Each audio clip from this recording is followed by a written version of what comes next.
Hey, it's the Worth Playboy. And my Playboys Bunny. Welcome to our podcast where we discuss pickup, game, relationships, and Sex. indicators of interest. And for those that don't know what that is, because it's a fair thing. It's a game phrase. Indicators of interest are verbal and nonverbal, and even through text, indications that a girl is attracted to you. And those things, one, we're going to kind of pan out, but a lot of guys, they're like, indicators of interest generally, when you're talking about game, most guys only think about like eye contact. Right. And then I approached her and started talking to her. Yeah. But there are many levels to it. But it's definitely a niche subject. Does that make sense? Well, and that's what we were talking about just this morning was, if there were a billion indicators of interest, then, there wouldn't be a need to even discuss indicators of interest. It would just be female behavior, one more thing in female psychology and female behavior. But really, there are some pretty specific indicators that girls subconsciously give in a lot of ways that show that they're attracted to you. A lot of times they're not meaning to give it away necessarily. They think they're being a little covert, like when her feet are pointed towards you in a group, but she's not actually looking at you. Like things like this are indicators that we'll talk about today that you need to be aware of. And the classic, because girls, here's the first deal is, girls cannot be overtly right. They can't approach you, and guys get kind of upset. They're like, well, if I'm handsome and I got my shit together, why can't girls just approach me?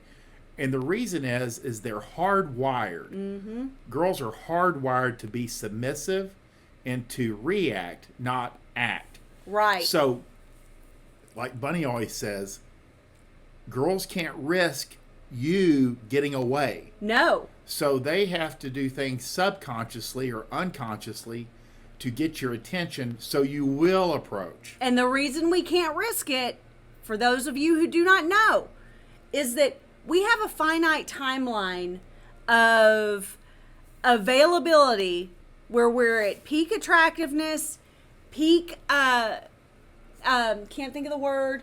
Fertility? Fertility, thank you, which goes hand in hand with our peak attractiveness, where we have to, if we're ever going to have babies, a family, a husband, a house, we have to step that back, get your attention, and if we think that you are an attractive candidate, so to speak, to test out, we cannot afford you not understanding that we like you, but we can't be overt about it. Exactly. And that's the real deal, is girls simply have to be covert. Therefore, you have to be, and when we finish this podcast, you'll be able to look back and go, oh shit, that girl was hitting on me. Yeah. So let's drill it down to things that a girl that you don't know will do to make herself known. Right. Proximity. This is what I always tell guys. If you're at a party and you wonder which girl is interested in you, she'll be like 5 feet away from you with her back to you. Yeah. But her friends will be watching you. Yeah. She is one of the girls. Or she'll be behind you with her back to you. It's that bizarre. Yeah. So what I always tell guys is also is if you see a girl at 2, maybe 3 venues, the chances of that being a coincidence are very small. Right. You should always approach a girl that you see all the time and just go, hey, are you following me? Just talk to them, because you don't know, because girls will consciously and unconsciously put themselves within your orbit or within your visual, that so you can approach them. Yeah. And to be clear, when you approach a girl that you're seeing at multiple venues and you say, hey, are you following me? It's supposed to be a joke. It's supposed to be an opener. I mean, even just now when you said it, it wasn't even funny. But if you say it to a girl who you keep bumping into, even in the grocery store, you can use this. Yeah. Hey, are you following me? this is like the fourth time I've seen you in this, you know. And then she giggles. It's an opener. It's the perfect opener. You don't have to talk about weather. You don't have to talk about, you know, the endangered species that you're celebrating in this event. Whatever the case may be, it's a perfect opener for someone that you've seen multiple times in a relatively short span of time. Yeah. And the thing is that it might be a coincidence, but you don't know that. There's usually a reason that you're seeing girls multiple times. Yeah. They'll tend to put themselves within your proximity. They'll put themselves in front of you. They will engage you in conversation. Right. They'll try to keep the conversation going. There's a number of things. I mean, we've wrote an entire book on it, the indicators of interest, and it's too deep to go into here. But you will see things. It's either eye contact. They'll play with their hair. Again, like in basic training, I tell guys, when you're meeting a girl for the first time, she'll tend to face the bar. Yeah. And you kind of post yourself up at a 45-degree angle to her. And once you've been going out with a number of girls, everything slows down. And as you talk to her, you'll be able to see, as her interest and comfort with you grows, she'll tend to turn towards you. Yeah. Till, like, when it's time to bounce or go to your place, she'll pretty much be between your legs and, you know, seated or standing or however she wants to be. So they will naturally start showing physical signs of interest. Yeah. When it comes to texting, they simply, here's what you have to overcome with texting, is all girls are shy at first. And exactly. And I asked Bunny about that. Tell them why girls are always shy at first. I think the main thing is they just don't want to come off as overly eager. You know, they don't want to. You told me that they seem too desperate. No, you told me that they don't know how to react to the guy yet. Oh, absolutely. Okay, I see where you're going with this. Okay, yeah. If a girl doesn't know you, it's very hard by just text relationship to read between the lines, to gauge whether this is a playful comment, whether it's supposed to be sarcastic, whether he's actually being serious.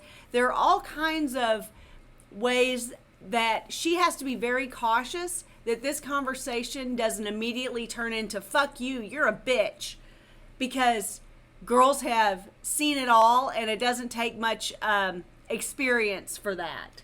So when we're talking about texting, generally you'll get her, she'll text back quickly. Yes. She won't leave you hanging. And Bunny always pointed out that if she's going to be away from her phone, she'll tell you, hey, I'm going to be away from my phone for a little while.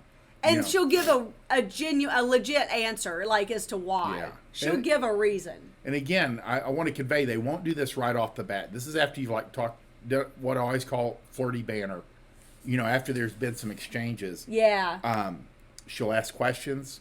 She'll attempt to engage you. Yeah. And the best that girls can do most of the time is you're asking questions, and you're not interrogating, but you're asking fun, playful questions.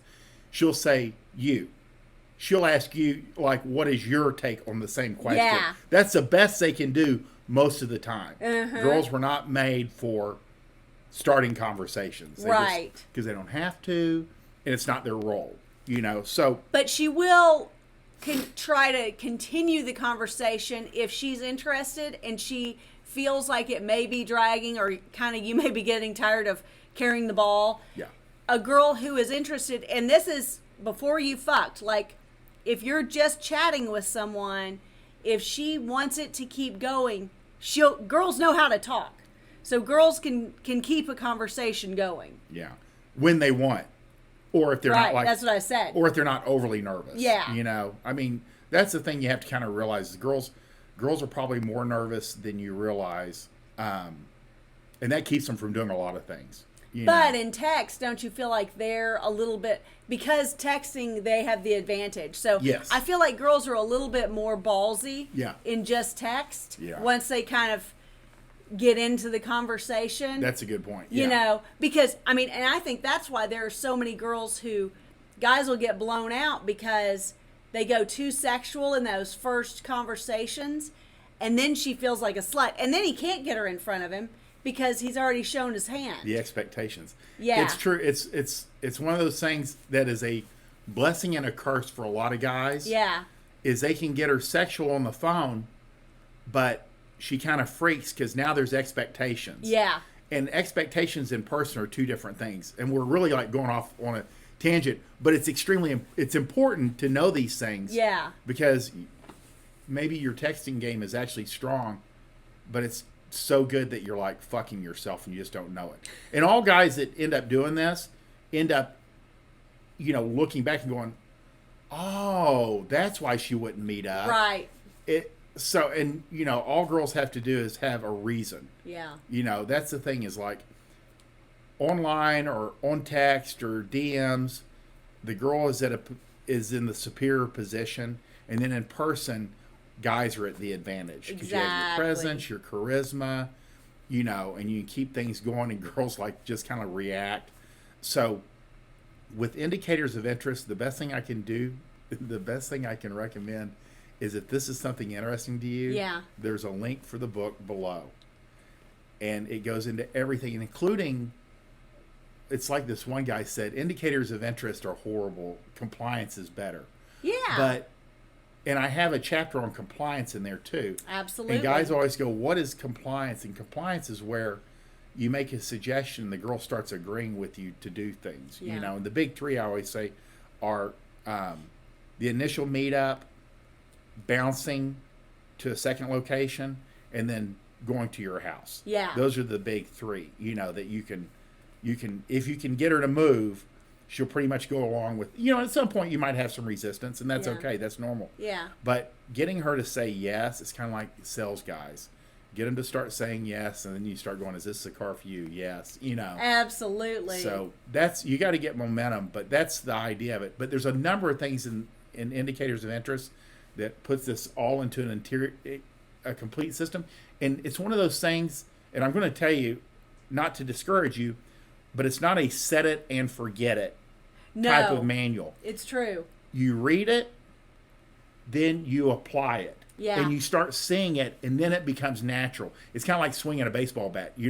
It's like being coached into swinging a bat properly. You do it, and you do it, and you do it, and do it, till it becomes second nature. And that's how indicators of interest, you start knowing it when you see it. Yeah. Because you got to be fast. So that's the real deal. It's a weird thing to kind of have to explain. Yeah. But guys that have been doing, and it's not in game, the learning curve is pretty flat. I mean, good. Nearly everyone can learn game. It's not physics. Right. It's not trigonometry, and there are a lot of cheat codes. Yeah. It goes a long way. But what's fascinating is once you learn what the indicators of interest are in clusters and the context of it, you start seeing it more. Which means you react to it faster, which means you close more girls. And like you said at the opening of this conversation, you will also, as you read these, you'll look back at your life and go, holy shit, that girl had the hots for me. That girl was trying to get me, to take her out. That girl liked me. That girlfriend of my sister's was super into me. Like, all these girls that you were clueless had any concept that you were alive. Yeah, they were. I mean, I think the classic is like, I put out a tweet about this like months ago, and a guy said he was a math major, and this girl, like the hottest girl in the class, there are all these empty seats. She always sat right next to him. Always. It wasn't assigned seats. And she would talk to him, and he's like, I'm smacking myself in the head. This girl is hitting on me constantly, and I had no clue. That's pretty good. It's pretty crazy. It's pretty crazy. And kind of sad, too. So this, and like I said, this allows you to pick up indicators of it allows you to pick up girls that are attracted to you and react more quickly. That way they don't, like fishing, they don't get away. Exactly. If you like this podcast, if you are out in the dating market, you need to know and really be well versed in the indicators of interest. Pick up that book by Fort Worth. It is in the description box down below. Also, if you like this podcast, please like, subscribe. We appreciate you sharing with your friends. And please, in the comments, tell us your stories of as you kind of learn more and more of this game stuff, these indicators of interest, what have you looked back and gone, oh my gosh, she got away. There's at least one. I could have had her. She got away. Oh my God, that buddy of mine's mom was hitting on me. Like, all kinds of things will come to your mind, and we love those stories. We want you to win. Bye.